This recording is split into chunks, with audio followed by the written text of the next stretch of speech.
got the news that I'm a vile one. Oh yeah, I'm a vile one. You better turn it up, better keep the channel down, cause you're watching VileMike and his real wild child. Oh yeah, I'm a vile one. You better turn it up, better keep the channel down, cause you're watching VileMike and his real wild child.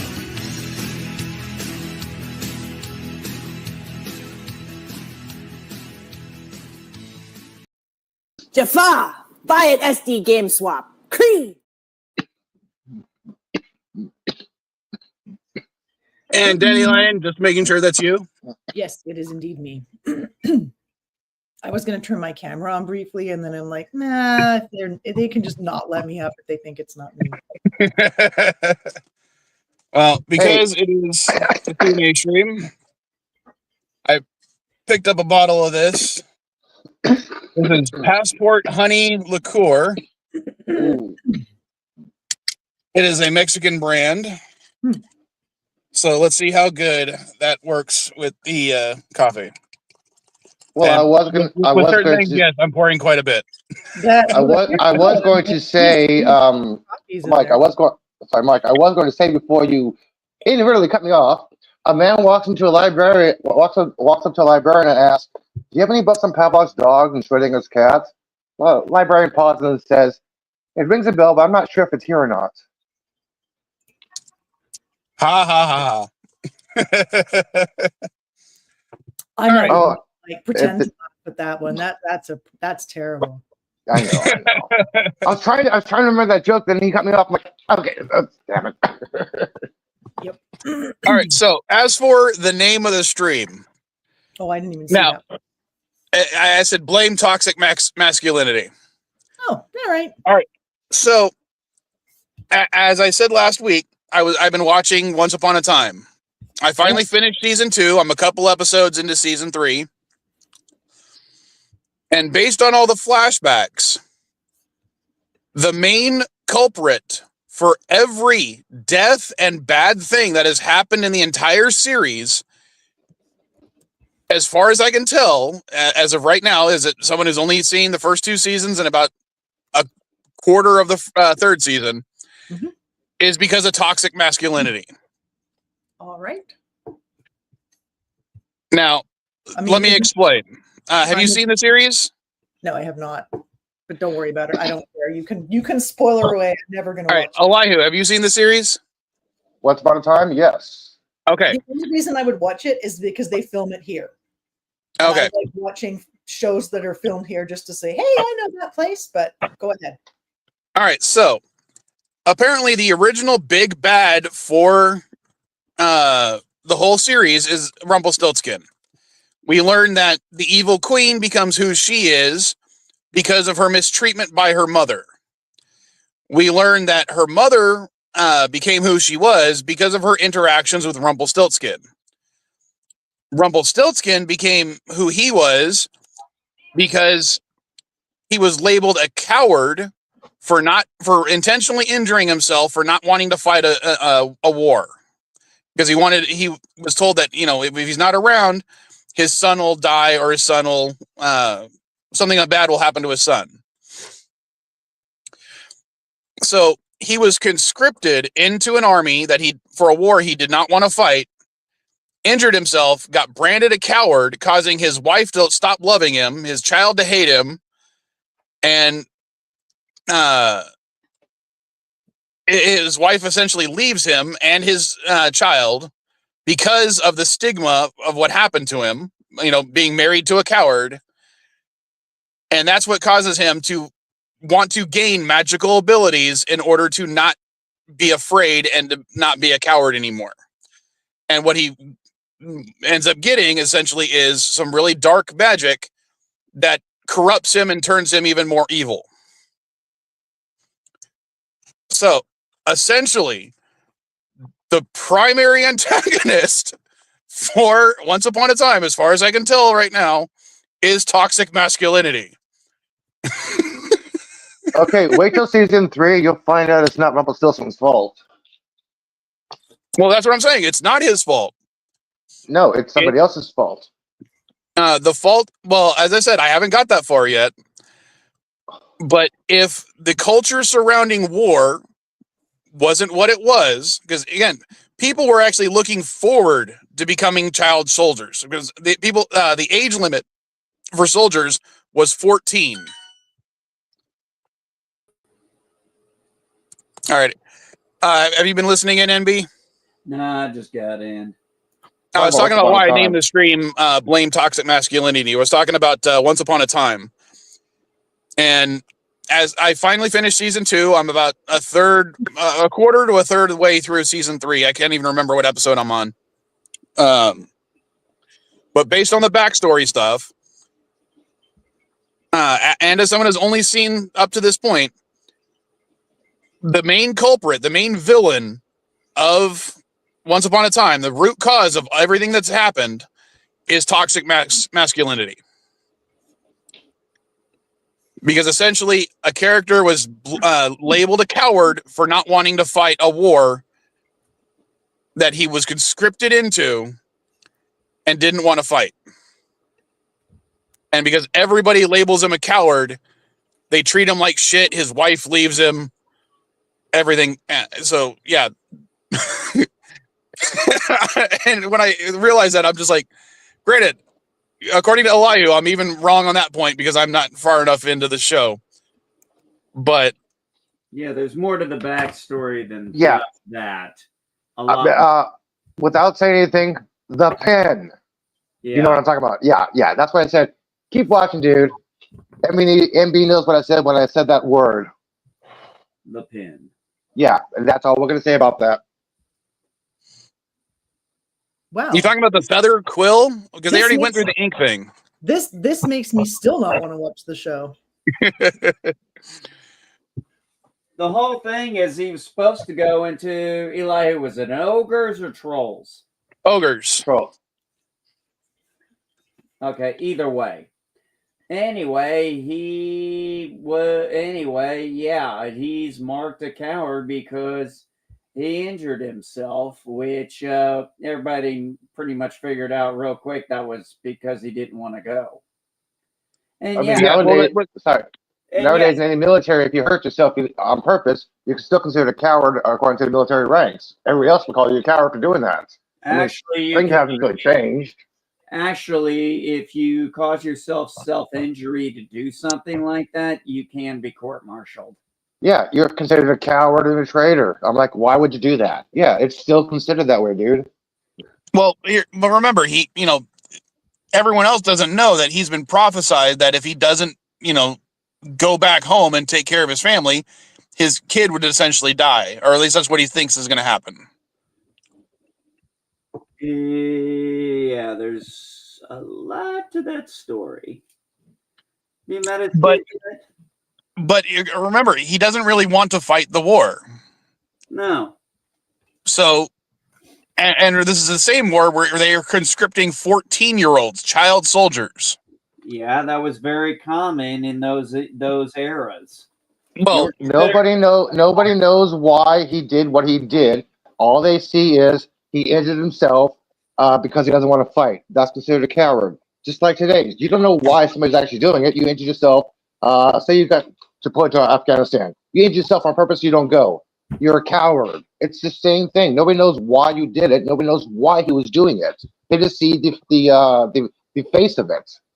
Why do you think so many people were mad about what's his name, the governor, who Walls? Yeah, he was supposed to go on a deployment. It was set up, and then he dropped his retirement papers. Now, yes, he had every right to drop his retirement papers. It doesn't change the fact that their opinion of him is, oh, you decided to leave us hanging while you go fuck with politics on our deployment. Gee, thanks a lot. We've been training with you, and now we're going to get a replacement right before we deploy. So yeah, 6 months. So thanks for fucking us over. It wasn't immediately. It wasn't immediately. It was an advance notice. And that is going to be prior to knowing about the deployment. This is going to be no.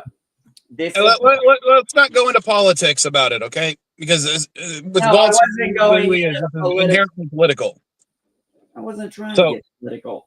I know, but we're talking about a fantasy realm where magic exists.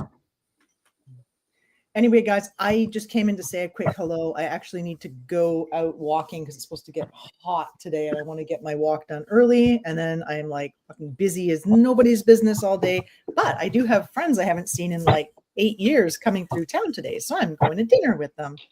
If you want to get your steps in, put your little thing on a Roomba. Just kick back. I don't know if the camera will pick it up. I will show you walk. something, Dandelion. I did find this in my change yesterday. Oh, is it Canadian penny. A Canadian penny from 1986. Yeah, well, those are pretty rare now. We don't have them anymore. Mind you, I've got like buckets of them because pennies. They're annoying. Pennies. Who wants them? I'm so glad we got rid of the penny. Like, honestly, it was too much. Really? It was too much. Having all those fucking pennies in your wallet or your pocket or whatever, so annoying. Dude, I just looked up the value of that penny. It's worth about 4 American cents. I just did. 86 kg, yeah. Worth about 4 American cents, okay? Be so rich. Oh, yeah. I'll definitely invest that wisely. Yeah. Uh, Have a good stream. I will see you guys next week. All right, later. Bye. So, but still, if we didn't have the stigma for people who didn't want to fight, then, or I say we, if they didn't have the stigma for people who didn't want to fight, I'll be the first one. none of this would have happened. Well, yeah, they're going to. Anyway, where I was going with that was they considered him letting them down. Not so much calling him a coward, but, letting them down. Now, Oh, that's the whole motif. I'm sorry for interrupting, but the whole motif is him consistently being called a coward, even himself saying that he's a coward, even with his powers. He considers himself a coward, which is why he needs those powers. It's even why he said that Belle can't love him, is because he's a coward. Yeah. And of course, because when you hear long, and he even knows, he sees it himself. He believes he's a coward. That's why that's why I named the stream "Blame Toxic Masculinity."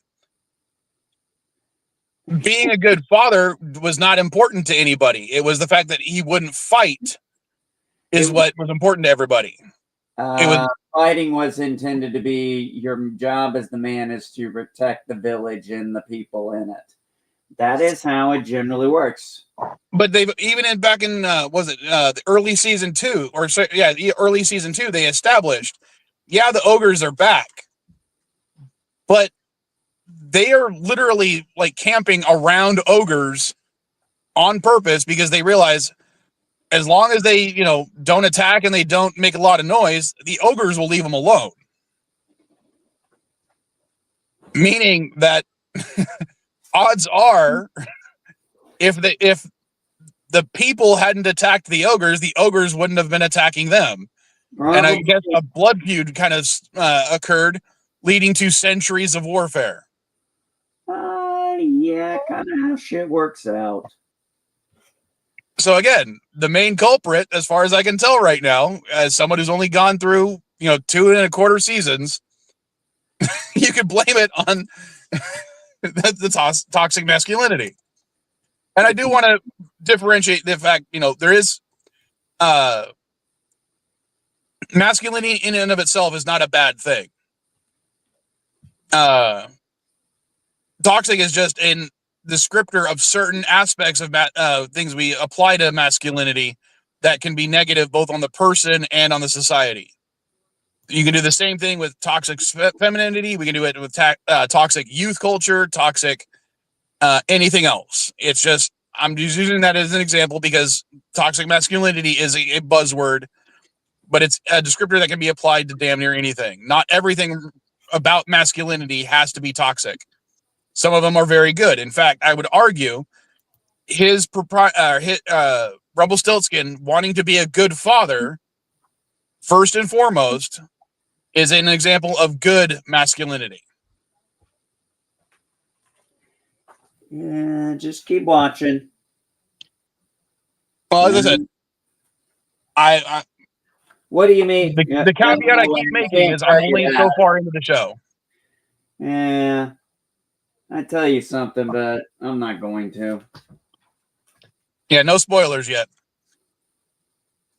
Now, the other thing I watched, mostly because of Chris Knight and the wrap up, I did watch the 5 out of 6 episodes of Ironheart. I watched. Sorry, you haven't seen the last one yet? I haven't seen the last one. In fact, I only watched the 5th one about an hour before the pre-show politics. Oh, okay. While I was getting ready, I decided to watch it. Oh shit! What a cliffhanger! So basically, what I'm looking at is every complaint that I've seen about the show occurs in the first 90 seconds of the damn show. Yeah. And I know that, like, one of the complaints I saw was her saying, "Oh, Tony wouldn't be who he was without all his money." You know, he did build the Mark I suit, you know, in a cave with a box of scraps. That was the meme, right? And we rebuilt her suit in a garage with a bunch of scraps. Hello. But what was bugging me about it is, one, the scraps he was using were billions of dollars in military tech. I mean, literally, one of the things he had on hand was a copy of one of his Jericho missiles, which used the repulsor technology. So that was one of the scraps, was a missile that he was literally selling to the government. And let's face it, if a modern day bomb can be as much as $4 million, I mean, even if we just take the Phoenix missile, and that's tech from the 80s. That was a $2 million missile back in the 80s. That means that box of scraps could have been worth anywhere between $5 and $10 million.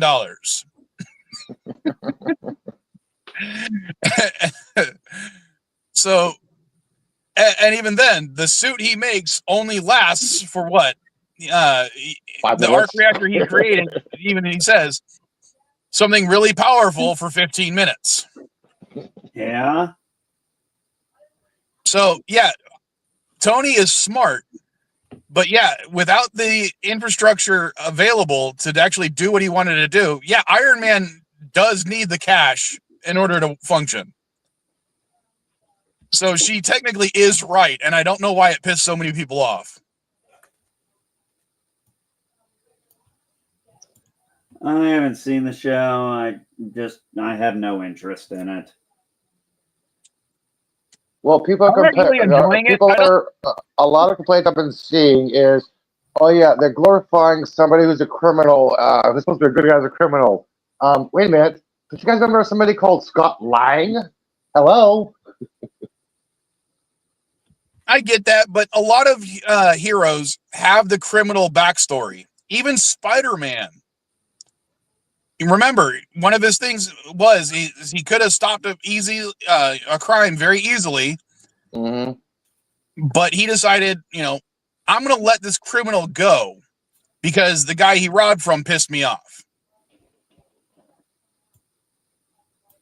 So, yeah, I mean, a lot of heroes. Rogue was a villain. Nightcrawler was a villain. Wolverine could be argued was a villain. Sabretooth was a villain.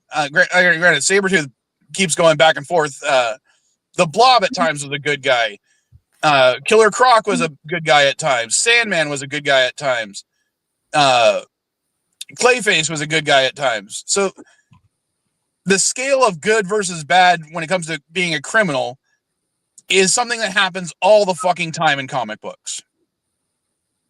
People just want to complain just to complain, for clicks. I'm like, pretty much, that's what I've gathered these days. I just don't get. I mean, honestly, I just don't give a shit. I don't see the point. And one thing that I said and granted, at the time I said it in the weekly wrap up on Chris Knight's channel was, I don't think Riri's Ironheart is comparable to the mantle of Iron Man. I know her name is Ironheart and all, but I don't think that that's what it is. I don't think she's the bearer of the mantle. I think Spider-Man is still the bearer of the mantle of Tony Stark within the MCU. And I think that Riri as Ironheart is comparable to Spider-Man.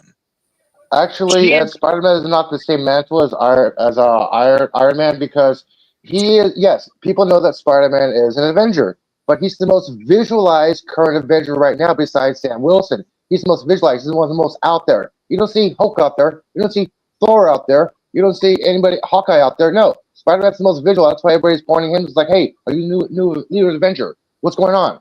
He's the only one that actually can talk to people. So. Sam Wilson, you don't see him stopping and talking to people. No, that's why he's the most. But I'm just saying, based on what we've seen in the MCU thus far, Spider-Man is basically the bearer of the Iron Man mantle. Even though everyone forgot who he was, that whole nine, I would still say, except for Hulk. Well, yeah, but we still don't know what happened with Hulk when it came to why he's no longer Hulkified. So he's no longer Professor Hulk. We don't know why. Yeah, Professor Hulk became after the snap, which means after everybody forgot who Parker was, which means the Hulk technically knows Peter Parker, Spider-Man, but Bruce Banner does not. But we don't know how. I agree. We don't know how the mind converged when they made Professor Hulk. But what I mean is, Savage Hulk in the new movie. The last cameo for Banner / Hulk, it was not as Professor Hulk. It was as Banner. Well, yeah. So we don't know what caused that to happen yet. I'm hoping if they do a season 2 of She-Hulk, they go into that. Personally. There's never going to be a Hulk solo story. He's always going to be a supporting character. Yeah, as much of an allegory as he is, he's not really good at maintaining his own identity, or he can't solo something. But even then, I would argue that a lot of the stuff nowadays with the MCU, you can't do solo anymore. I mean, when was the last time they did a movie that did not rely on any other character coming in? Black Widow. No, because they had Red Guardian, they had the Black Widow replacement character. They haven't done a solo movie in a very long time. I'd argue that the last one, arguably, was Captain America. Okay, yeah, the very first one. Yeah, because Ant-Man they had Falcon. Oh shit, you're right. Wait, Marvel, Captain Marvel. Oh, no, they had Sam Jackson in there. They had Nick Fury. They had Nick Fury and they had Coulson. Holy shit, you're right. Captain America, the second movie, MCU movie, was the last one they had as solo. Holy shit. Wait, well, technically Nick Fury did make a cameo, but hold on, we won't count that. Sorry, hold on. Which Thor movie were you talking about? I'm talking about Dark World. No, because you had Loki. You had the Warrior 7. Oh, shit, you had Natalie Portman. And I can't remember. Jane Foster. Okay, so it is just Captain America. Shit. And even then, even with Captain America, you still have the Howling Commandos. Yeah, old comic books. Oh my god. So what? If you don't want to even count, you can't even do Iron Man 2, or what was it? Iron Man 2, because you have War Machine. Yeah. In Iron Man 1, you have Nick Fury. So and Coulson.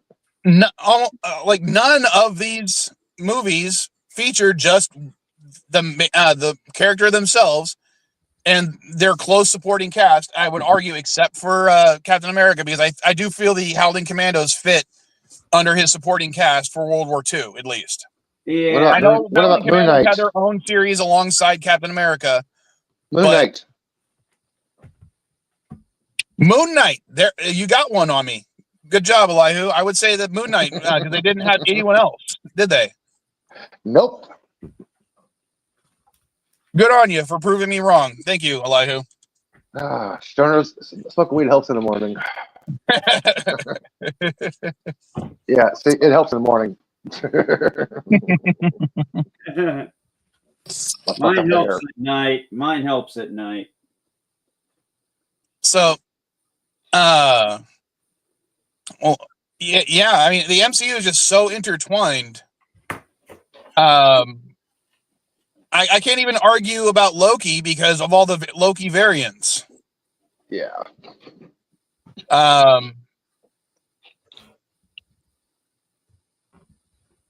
Let's see. What was the other one? Not the Immortals. What was the Eternals? That one I could argue was that because it was just the Eternals themselves. Not true. They had Blade at the end. No, I'm not going to count that cameo. That's very, very at the end. What about the Green Knight? The Green Knight. What do you mean? Oh, the Knight. Whatever. Oh, I forgot his manager. What the hell was his? When he picked up the sword, he became that knight. What the hell was that? Which series are you talking about? Eternals. The Blade. What was okay? But was the Green? Oh, I know the villain sword thing. Okay, yeah. That is from a different storyline. So yeah, they pulled a villain from another storyline. So yeah, I guess that would are another. Okay, so yeah, Eternals doesn't count. What about Werewolf by Night? Yeah, they had a couple of different characters in there. Yeah. Okay, so they can't even do it. Can't do Loki. So yeah, basically Hulk won, and even I would only include that because Thunderbolt Ross is part of his cast of characters. Betty is part of his cast of characters. Abomination is one of his villains, so that works too. Mm-hmm. I'll be right back. But even then, it doesn't work because the super soldier serum, it was developed from. So that wasn't a character, but it was a concept from Captain America, even though Captain America came later. So, I'm going to give that a pass. So the first Hulk movie does do it, but since then they haven't done another Hulk movie, a solo movie, so that, explains that. They can't remember. Well, yeah, they can. They don't have the rights to do a solo movie. I thought the rights reverted from Universal. Mm-mm. No, they can have a cameo like when they do Spider-Man. They have to have Sony's permission. They have the permission to have Hulk in there. Okay, so I guess I'm wrong on that one. I'll accept that if Universal still has the rights on the Hulk. Oh, Ruffalo is mad as hell. He's trying his hardest to get a Hulk solo movie. Why? Because it hasn't happened yet. Well, other than the first one. I liked him better. Yeah, I like Ruffalo's Hulk version of the Hulk, but I will say Ed Norton did do a good job. I just think that he is a little too pretentious to not want to reprise the character. Oh. What was that thing when they did in the second Iron Man movie where they changed the actor off of War Machine and it's like Rhodey's like, it's me, I'm here. You're deal with it. Yeah. But that's because Terrence Howard is a kind of a quackpot dick. And I heard that one of the things they said in, I guess, Captain America, the newest one, was just getting used to the changes. And he was told, lose the mustache or lose the election. I was like, well, that's a nice kind of throwback to Raw. No, I mean, I'll at least give him credit for acknowledging that.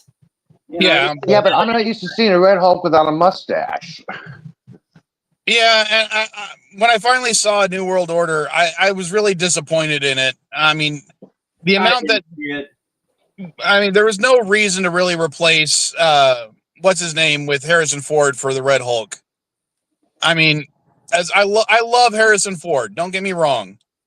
One, I think he's a great actor. Two, I think he's come to appreciate his role in fandoms, both as Indiana Jones and Han Solo. He still will, hang out with fans at conventions, so I'm not going to give him any shit for that. But there was no need to cast him as the Red Hulk. I'm sorry.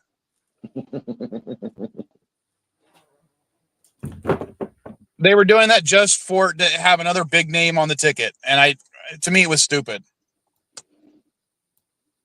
Yeah, they did bad marketing for that movie. I'm like, if you would have just teased the leader and not Red Hulk, you would have got a lot more, because I'm like, the whole thing was building up to the Red Hulk. Well, we got the Red Hulk reveal in the trailer. I'm like, what the hell is this marketing? It's like Fantastic Four right now. The Fantastic Four. You got the plot in the trailer. You know what's going to happen in the trailer. Okay, you got Silver Surfer, Dracula's coming. Superman. I have no idea what the fuck is happening. All I'm seeing is action scenes and hugging, and I'm like, what's the plot? This is the way a trailer should be. Well, in a few days, we're going to find out.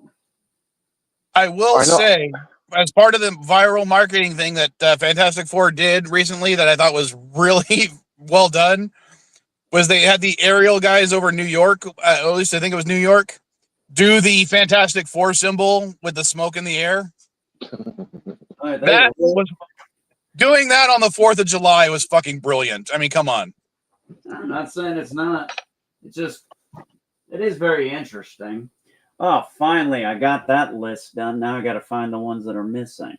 Finally put my Batman comics for No Man's Land in order. Holy shit. You want to know? I was looking at movie theater prices. I can either pay $18 for a high-def, high-resolution ultrasound experience to see Superman in the second row, or I can pay $15 with closed caption and see it in the back row. At a different theater. I'm like, what do I want to see? Front row or back row with closed caption? Well, well, for me, it comes down to which theater do I want to go to? Do I want to go to the one that's 25 minutes away in Terre Haute, or do I want to go to the one that's 25 minutes away in Robinson and is an hour behind me? Because one's a 5-minute walk, another one's a 25-minute bus ride. Yeah, well, I can't walk worth a shit anymore. Yeah, neither can I. Yeah, that's why I'm dealing with. Well, I did. I think I told you guys a few weeks ago. I did get a wheelchair for myself out of pocket because I'm like, okay, I'll deal with the insurance company. I'll talk with the VA, but right now I don't have time to wait on them to approve anything. I don't have time to wait on it. I'm like, I need this fucking thing now. Now that I've got now that I've got one for the interim, now I can go and be like, okay, will the insurance cover it, or we'll have to go through the VA? I mean, not for this one, but for another one. A better quality one. Oh, finally, No Man's Land is done. Holy shit balls. Well, speaking of movie theater prices, okay, are you guys Teenage Mutant Ninja Turtle fans? Yeah. Which are we referring to? In general. Yes. Jenkins versions, yeah.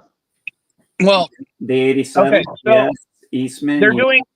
Phantom Events is doing a reissue for the 35th anniversary of the original live-action Teenage Mutant Ninja Turtles, bringing it back to theaters.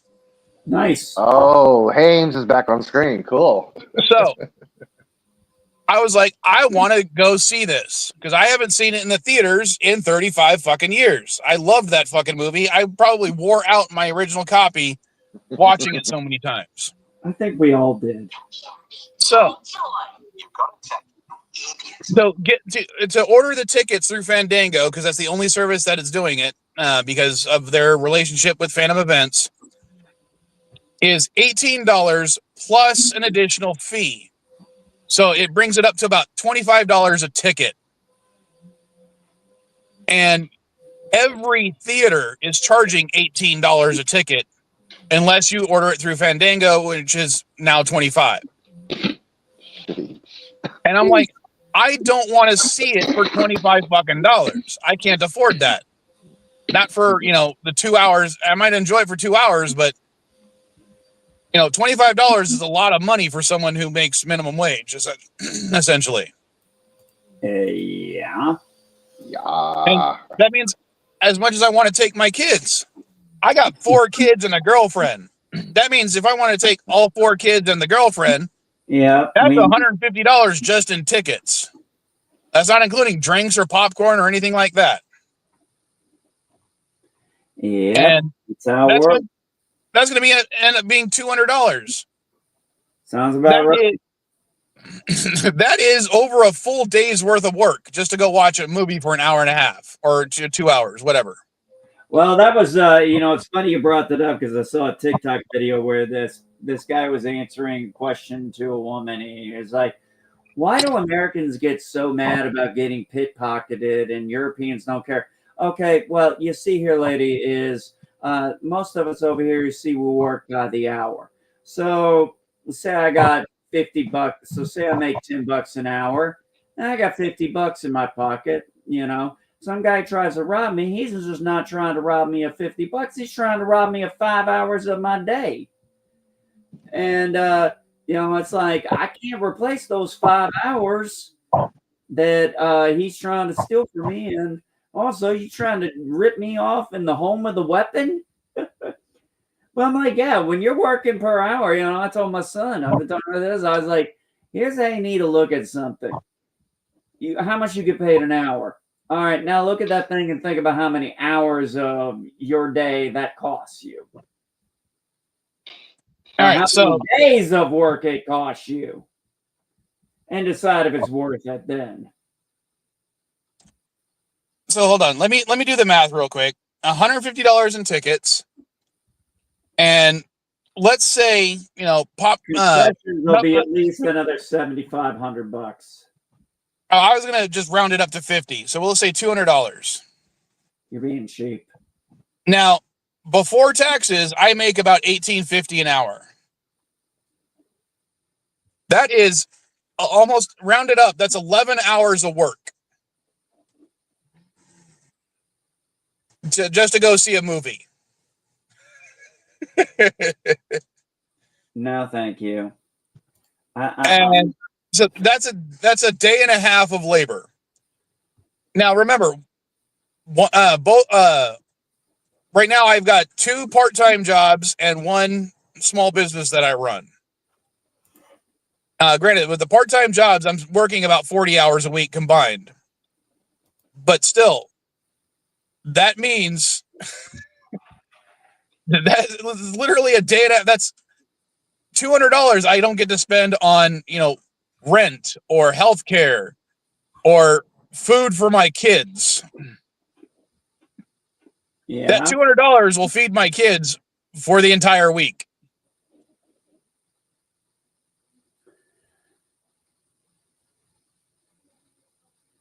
Well, speaking of things like that, I finally found a juicer. How is that? Speaking of things like that, you found a juicer. I don't know,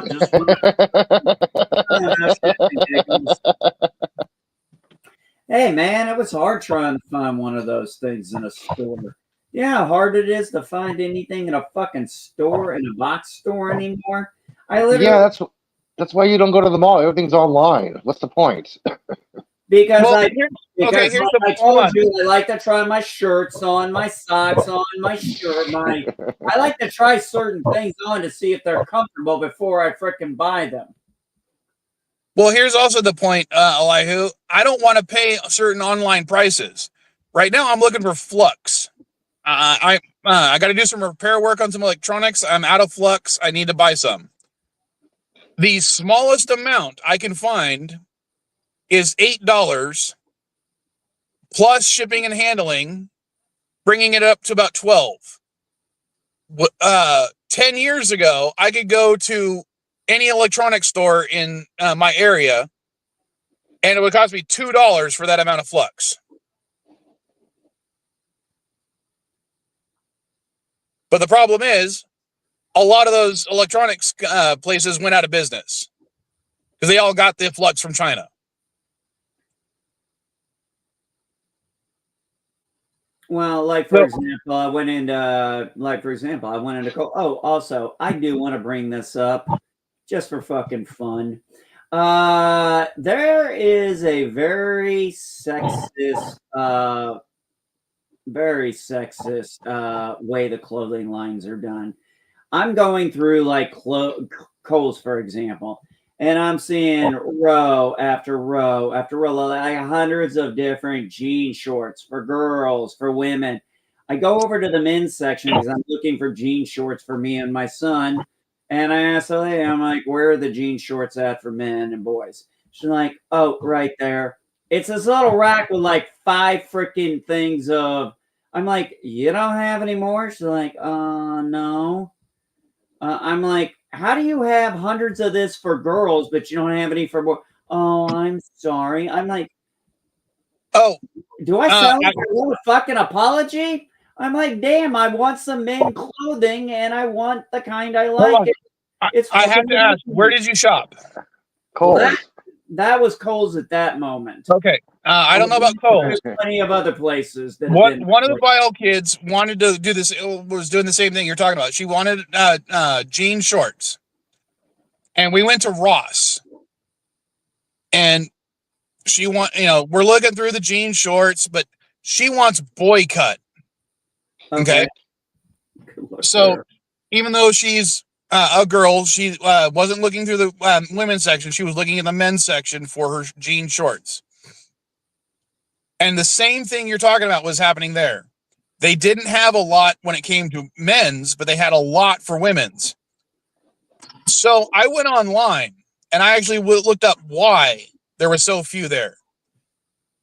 And the reasoning was because men get paid more per hour, and I hate to go into anything political right now. It was because men's are slightly cheaper than women's. So when they get to a discount store like Ross, the men's ones have already been purchased at their full price primarily by the companies that Ross buys from, which is Walmart, Kirkland, all the big manufacturers. Yeah, but I did the same thing at like at several different Walmarts, at J.C. Penney's. I mean, everywhere you go, I'm looking for these. And the only reason I was even looking for them is because I found a pair for myself, and my son decided he wanted to start wearing jean shorts. And it's like, okay, but at this point now, it's like I've got to find jeans for him, and his mom's got to sew them up. Cut the legs down so they can look like shorts, the old-fashioned way. And I mean, it's just certain things you cannot find for men at a store anymore. And the basic reason is because they make fewer for men. They're cheaper, so they sell out faster. That's basically the reasoning behind it. They make fewer, they sell out faster. Well, one of the things I also know, one of the things was the lady was like, well, we have them in khaki. We only have the shorts in khaki and swimming trunks. And I literally looked at the lady and I'm like, do I look like someone who wears khaki shorts? Okay, one, I am literally wearing khaki shorts. You suck. I don't want to see your legs, dude. Two, Don't do that again. I'll show you my legs next time. No, I already saw your bald head, shiny head. No, please, no. But to continue the joke, the reason I buy the khakis is one, because they are cheap, and two, because they are there. All the jeans ones have already been sold. And I'm also a fat guy. To find something in a size 48, which is what I wear, is incredibly hard. Sometimes I buy like 50, 52, 50. I've got even stuff that is 56 that I wear with a belt just because it's the only way I can find something. Now, what I have is right now is because all these trainings, I've lost so much weight that the jean shorts I bought were 38s. And then I go get another massive draining where they took 20, 25 pounds off. And I was like, now they fell off of me. So I had to buy a pair of jeans that were 36s. and I put those on, and then I go through another training, and it's like I have to wear suspenders on these things. Yeah, fuck a belt. I have to wear suspenders on these things to keep them up. Because well, you are a redneck, so hey. Hey, yeah, I'm a redneck anyway, so what does it matter? I got suspenders. But hey, man, they work. How do you think I keep my pants up at church? Last thing I need is dropping my pants and my underwear in front of God and everybody else. Well, and just in case I end the stream early, like I did last couple of times, I'm going to take a short break from our sponsor.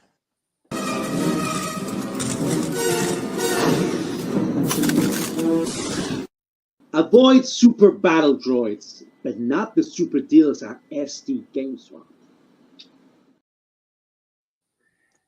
All right. As far as entertainment goes, I've watched 2 episodes of the CNA, the final season, season 2. I'm taking my time with it just because I see no reason to rush, considering there isn't much else on. And I know how this is going to. I know how this is going to end because I've read the comics, but I just love how they stylize. Elihu, have you seen any of it? Yes. Okay, so in the first 2 parts, I mean, I'm just like almost so much like the original comic with like when Dream goes to hell and all of a sudden Lucifer is like, I quit. Like, I'm not here to fight. The only thing that was different was in the comic, Lucifer still had wings. And that was the spin-off for the series that came after Sandman called Lucifer. Which was It's been a couple years since I've seen it, dude. Yeah, it's been a few years since I saw it too, and I did see that one. But yeah, I thought that was good. It was nice to see they brought in Destiny. They've got Death, Desire, Delirium, Despair. The only one they don't know is where Destruction is. Hiding in plain sight. Pretty much. Well, they don't know that. They don't know that. I know that. You know that. And you know what's going to happen at the end. It took me a minute to remember why the child was so important. And I was like, oh, now I remember. I was like, I got this. But I just love the conversation between Dream and Lucifer. It's like, I'm tired. I've been doing this for 10 billion years. And, brings to the point. It's like, if I hadn't rebelled, another angel would have done it. I was just part of a plan. It's like, there was always going to be a hell. I was just another cog in the wheel. Where are the souls? Heaven, earth, limbo. I don't care. By the way, it's been reported that 3 unnamed previous Marvel actors are currently filming scenes in England for the upcoming Phase 6. So basically, that chair announcement was bullshit. Not everybody got announced. Sorry, nerd news, guys. I'm like, thank you, Marvel, for trolling us again. Not everybody was actually announced. Thank you. It's like, who are these unnamed actors? Come on. Well, I don't know. Okay, let's go with this. Let's look at Disney's lineup. Let's take this year. What's been successful? Lilo and Stitch, the live action, was successful. What else? And they are making a part 2 original story. Not Lilo has a glitch. I'm good. It's going to be original story live action. I heard there were a lot of people who were very happy when they said that part. Yeah, I'm like, because people was like, stop remaking the cartoons. It's not some original idea of Disney. People love the live action Lilo. They're like, okay, let's do original live action Lilo story. I'm like, oh, fuck yeah. I'm all for that. See, for me, I didn't really care for Lilo and Stitch, but that was just my preference. No, the way they animated Stitch, Stitch and Lilo together, I'm like, okay, this kid is good at acting on a green screen with a ball. I mean, the way I mean, she's good, a good imagination. The way they had the animation with the fur and everything, and his like expressions, and some of the tropes from the actual cartoons, like, yeah, you took the red one. I'm like, that was great. Now they're making a part 2. I'm like, okay, that's good. The way they have the little promos for the Lidl invading the football games, the billboards. He broke through the Thunderbolts one. I'm like, that was kind of funny. So they had some good marketing. That one was successful. Were there any other Disney successes of any other movies? Avatar. I thought that was last year. Oh. Or 2 years ago. I actually don't even know. My wife watched it. She loved it. I was like, honey, I watched the first one, and do you know how often Avatar comes up in geek conversation? Virtually zero. They're going through the elements. The first one was land. This is water. The second one's going to be air. The next one's going to be fire. The other one's going to be space. Come on. I know what the trope is going to be. I'm not interested in Avatar anymore. Listen, let's see. The first Avatar was essentially Fern Gully. The second Avatar was essentially Fern Gully. I'm pretty sure the third one is going to be essentially Fern Gully. Well, wasn't that literally the first thing everybody said? It's like, okay, for people our age, it's like, okay, so we got Fern Gully on another planet. Yeah. I mean, that was basically what it was, Fern Gully on another planet. I mean, that's what everybody was saying. People were like, Fern Gully, it's like, just go watch the movie. You'll understand afterwards. I did watch the movie. I watched both of them. Not you. I mean, other people. It's like you tell them, it's like, yeah, I've seen the movie several times.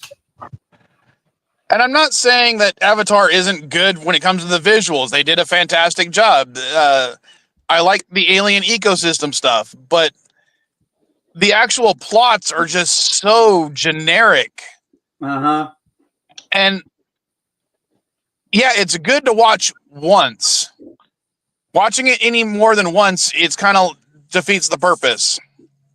Yeah, I'll watch the new Avatar when it comes online one of these days. I'm not really looking forward to it. I'm hyped about it. I think I've seen it twice. Once in theater, and then I watched it once on DVD or Blu-ray. But I have not completely seen the second Avatar movie. Oh, I have no. Honestly, I have not even seen the end of it. I don't even know how it ends. That's why I got bored with it. I'm like, okay, this is the same trope. I'm done. I am done with this movie. And I hit stop and I haven't watched it since. I got back maybe like an hour into it. I just have no interest in it. It's like, okay, I saw the first movie. I barely ever talk about it or think much about it. Yes, the one thing I can give it is the visual. Yes, the visuals were fucking amazing. Yes, the environment. But like Mike said, 91% agree, and I think that's what a lot of people agree with. It was just paint by the numbers plot. Yeah. It's nothing we hadn't seen 1,000 times, but they could have done something a little more, you can take tropes and do something a little different, but you just did a paint by the numbers trope of the natives getting fucked over by the big business. It's like, okay, I've seen this before. Well, I'll take a slightly recent example of something. The Orville. Yeah. The Orville follows Star Trek tropes to a T 90% of the time. That was they take said. He's basic. going Hold to on. troll Star Trek. Let me finish. They take basic sci-fi. No, you're not. Hola, Mrs. Cardenas. Oh, how you doing, babe? See? And no, I'm not in Mexico today. I was in Mexico yesterday. But now you can finish. She shut up. Now you can finish. But it's that last 10%. I mean, yeah, some of the stories that they have told have been told dozens of times through science fiction for the last 60 years, if not longer, even. But that last 10% of the tropes, they twist on their head to take it from a different angle. Same trope, different angle. And that's what I liked about Orville the most, especially the meta humor about subverting those tropes. Avatar doesn't do that. They stick to those tropes, hook, line, and sinker right to the bottom. Now, one of the things I did love in there was when the boys went to sneak into a place that had, a replicator, for lack of a better term, and they could get alcohol out of it. And I was like, yeah, I could see kids doing that on a starship. Yeah. Yep. And then, when they showed you the holodeck and, it's like you're seeing people, there's some porn stuff going on with Bortis, and it's kind of like, okay, come on. And we're all thinking the same thing. We're like, yep, that's pretty much what I was thinking about doing if I had a holodeck, was getting a bunch of beautiful chicks and getting laid. You know what Barkley was doing with Troy and the holodeck, right? Yeah, basically it was taking that, yeah. But again, that's one of the reasons why I like Lower Decks so much. They took the same tropes and just looked at them from a different angle in order to point out sometimes of their ridiculousness, their inconsequentialness. And yeah, I enjoyed those series because of that. Both Lower Decks and Orville. Well, I will say this, like I've said many times, I did eat crow because I absolutely did love Picard season 3. And I don't need the other 2 seasons to enjoy it. And I'm like, okay, I can live with this. But people are like, oh, he's going to make more Star Trek. I'm like, okay, fine. Then they did. Section 31 happened and it sucked. I didn't Well, technically, hasn't that been in the works already? Wasn't that already? No, Section 31 came out. It was a brand new concept of Star Trek, and it bombed. But he was saying the idea behind Section 31 started with the Discovery season 1. Oh, yeah. With that, that was a little confusing for me. Yeah, so I didn't really like... I didn't like everybody knew what the hell Section 31 was. Yeah, to me, Section 31 always worked best being really behind the scenes. And the fact that they keep bringing it to the forefront defeats its purpose. And it defeats the storyline, created in Deep Space Nine. Yeah, and in Enterprise too. Well, one of the things I loved about it was when Cisco calls and he's like, they didn't say they knew about it. The thing is, they didn't say they didn't know about it. They just said, we'll get back to you. It's like, okay, so Section 31 is kind of like CIA, kind of a CIA thing, dealing with foreign entities and domestic. So kind of a CIA, FBI thing combined.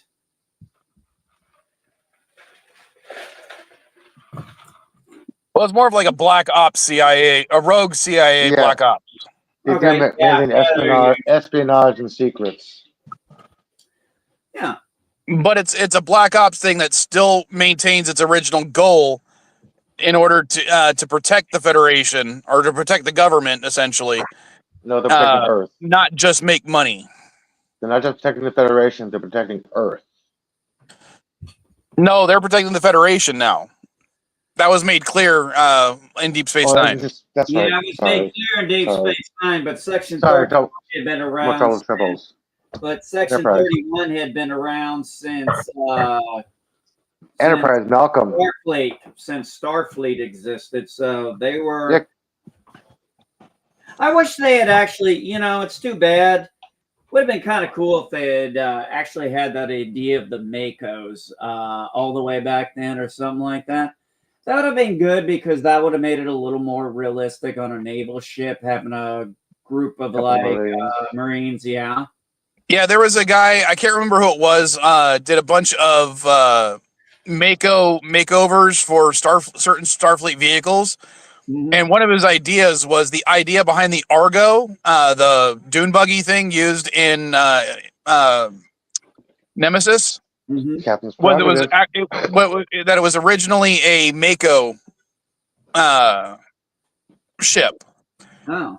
because they were supposed to be a space to ground, that they required a electronically hardened vehicle to be able to use on planetary surfaces that didn't rely on anti-grav technology. And they explained that the wireframeness of the dune buggy was actually like a Faraday cage to protect it from electronic warfare. And I'm like, that works so well. I like that idea. Makes sense. Oh, a new company apparently is taking over the Eagle Moss set, or they're starting a new set, and they've already in a couple months they've released the USS Titan, and next up is going to be the Enterprise G. Yeah. The only thing what I really want is a company to make a set of ships that are all to scale with each other. That's kind of hard to do. I know, but that's what I really want. Is I want a line of ships that are all in scale. One of my favorite model sets, and I wish I still had it, was the TOS Enterprise, the movie era Enterprise, and the Enterprise D. Yeah, I remember that book. No, it wasn't a book. This was a model set. It was also in a book. But all the models were to scale. So both the older Enterprises, which you could 1 to 17, 1 to 26. You could make the Enterprise either the original with the little antenna things on the nacelles to make it look like from the cage. You could make they had decals for both the Enterprise from the motion picture versus the Enterprise A from the latter half of the movies. One of the biggest mistakes they kept making every time they made a Star Trek movie was if you let William notice. Shatner speak. Can I finish now? Was they kept tearing the set down instead of saving it, so they always had to keep rebuilding the damn sets. Oh yeah, the fact that they reused TNG sets for the Enterprise A kind of pissed me off a lot.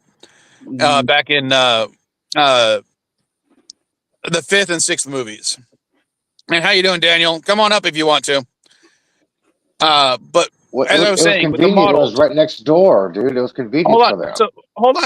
I want to finish my thing about the models. The reason I like that set so much is they were all to scale to the point where, yeah, if you looked at the size of the original, the TOS era Enterprise, it was the same width or close to the same width as just the Galaxy's saucer. Yeah. So it was so much smaller, and it made the way it had a big like acrylic panel where you could stick the models through, so it looked like they were hovering in air, and you'd see like the two smaller Enterprises, and it just made the Enterprise D look so much more majestic because of how big it was. Plus, it was the one on top, and I really wish I still had that set. Unfortunately, it got severely damaged in a move, and I just threw the whole thing away, even though it took me months to paint and to get everything right. But that's what I want. I want one that has everything to scale. When I was looking at some of the AMT kits that they were selling at Walmart a few years back, they had like a Defiant with a Bird of Prey, right? That looked fine to me. They were both in the same scale. Then they had the Reliant model. And because the Reliant just came by itself, it was so much bigger than the Defiant. Uh-huh. And I'm like, I want to be able to maybe like recreate that scene from Deep Space Nine, the battle scene where they have the Defiant being flanked by two Mirandas. Mm-hmm. And of course, the Mirandas and the Defiant are about the same size. I wanted that. But no, instead, if I were to try to recreate that scene, we got this giant Miranda and these tiny little Defiant. I want a scale of ships that are all, you could have the Defiant, the Miranda, the Oberth, the Bird of Prey, all have, a smaller scale. Then you got the larger scale. You got, you could start doing the Enterprise C, D, Odyssey, but keep the small ships small, keep the large ships large, keep them in roughly the same scale. That way you could, do it right. I'm sorry. And if you're worried about pricing, include a smaller model to make it worth more for people. Like if you have a Defiant class, maybe include a Bird of Prey like they did with the other set. If it's a let's say you're doing like the NX-01, which is a very small ship by itself. Yeah. Maybe include a couple of like the NX Alpha or the NX Beta with it. Maybe include a copy of Cochrane's Phoenix with it to show it to scale.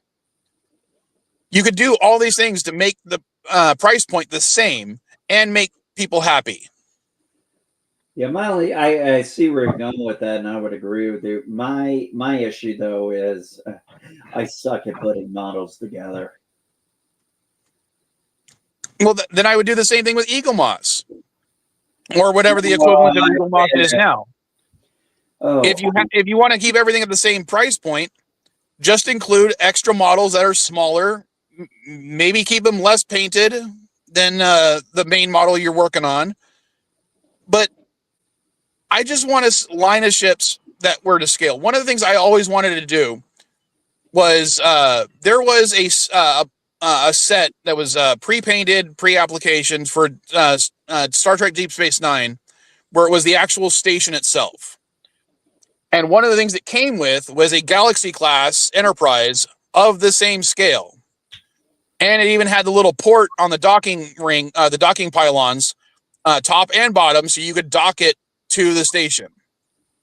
And I was just imagining, how cool would it be to have a Nebula in the same scale that you could also dock, a Defiant that you could dock in one of the large docking ports on the docking ring, maybe a little outs the scale, like the runabouts, and you could easily make it all to scale at that with the size of the Deep Space Nine it was. And just imagine all the ships that you could have docked at Deep Space Nine. You can recreate the Dominion scenes with the Dominion ships all docked there. You could do Cardassian ships. Granted, as far as I'm concerned, I think there's only 4 Cardassian canon ship types: the Galor, the Hideki, the Kelvin, or not the Kelvin, the Keldon, and the Dreadnought. Yeah, the Hideki. Yeah. The Hideki, the Galore, and the last one you said were the 3 I remember. I don't remember there being a 4th. Well, I'm including the Dreadnought missile from Voyager. Oh, that thing. I mean, it has a warp drive, and it can literally hold crew, technically, because they beamed over to it. So yeah, I'd say that counts. Yeah, no, it was just one big weapon. But anyway. The Gormal, not the Gormal, the ship that Ducat had, the cargo ship. That's a Cardassian design, right? Yeah, that was. You get one of those too. Yeah, the cargo. But I'm just saying, just imagine the possibilities of having, a Deep Space Nine that looks like it's actually the hub of trade and commerce, with half a dozen ships docked around the docking ring, a couple of docked at the pylons. It was one of the reasons I really liked the transition between the opening credits of Deep Space Nine, when they went from just all these images of the station with a single runabout to all these other ships that are docked to the stations at different times. It shows that it's growing as a commercial hub. Yeah, that was nice to see the evolution throughout the opening trailer. I think that happened around, season 3? I think it was season 3 or season 4 they introduced it. That was one of those two. Hey, if you guys, by the way, if you guys are seeing some numbers about Jurassic Park, they are lying. They are false. It did not make half $1 billion in opening weekend. It only made 141 million in opening weekend. Just want to make a little nerd news clarification. People are saying it made half $1 billion. I'm like, no, it did not. I only liked 2 Jurassic movies: Jurassic Park, Jurassic World. That's it.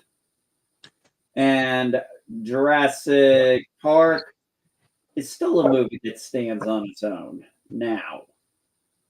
I will say I did enjoy Lost World only because of San Diego Pride.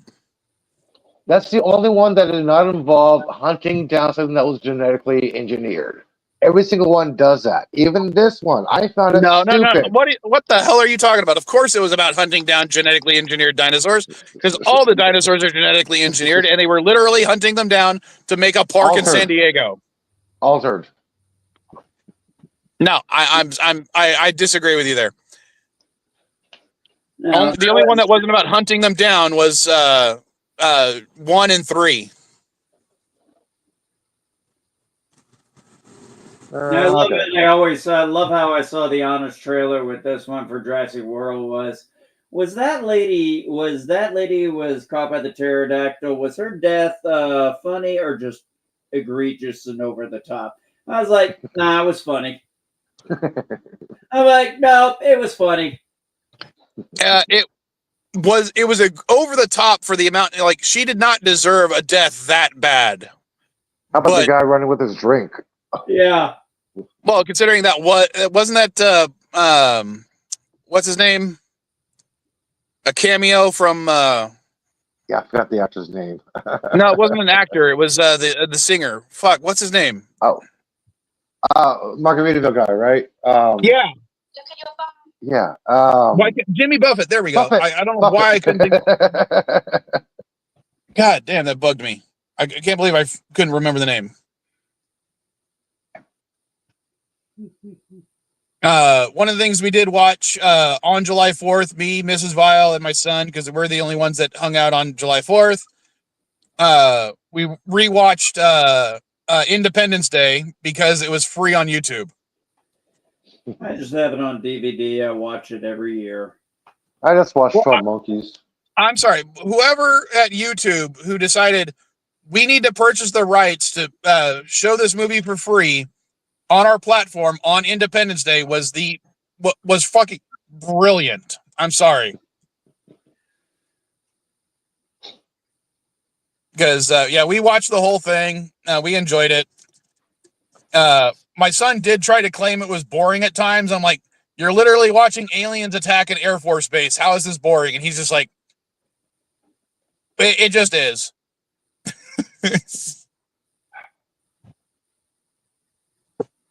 I just watched 12 Monkeys. That was it. I didn't bother watching ID more. Oh. Still one of the best speeches of all time. I know it wasn't.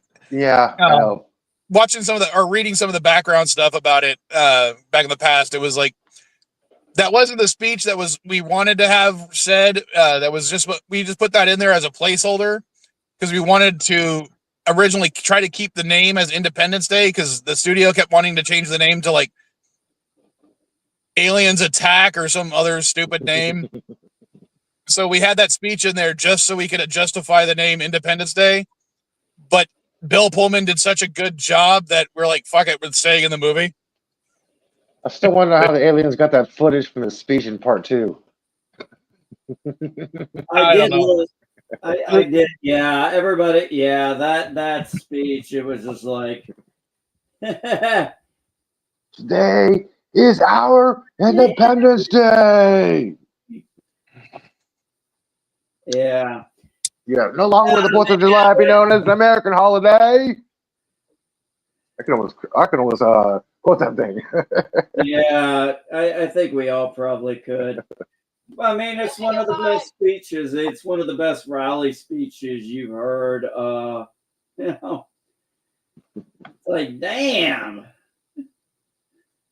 The only thing was, but yeah, there was that one problem I did see. I'm like, okay, guys, I'm glad you got missiles, but Did anybody think about the fact? Did anybody remember the fact these things are 15 miles in size?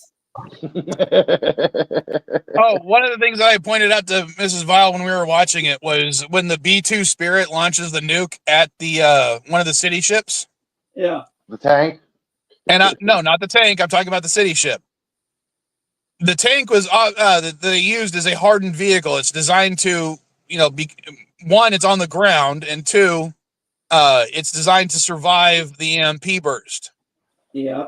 The B-2 Spirit, as much as it's hardened, as close as it was to the fucking ship, would have been vaporized. Yeah. Yeah. Look at That that was a radar. suicide mission for them. Yeah, when you look at that radar, when you see where he's moving as a mom, I'm thinking, that motherfucker's dead. I'm old, want to be in the military. We're looking at him like, oh shit, that fucker's dead. There's no way he survived that. So, and then something that was pointed out to me later on, in the novelization, and I did read the novelization back in the day. Did you know there was a major change they did to between the novelization and the movie when it came to the aircraft used in the final battle? No. Originally, in the final battle in the novelization, because it was going off of earlier script, it was supposed to be F-15s flying, and that was one of the reasons why they called it Eagle Squadron, is because they were flying F-15 Eagles and they needed a name real quick. Mm. So the fact that they kept the name Eagle Squadron, but they had them flying FA-18 Hornets in the last one, kind of doesn't make as much sense. But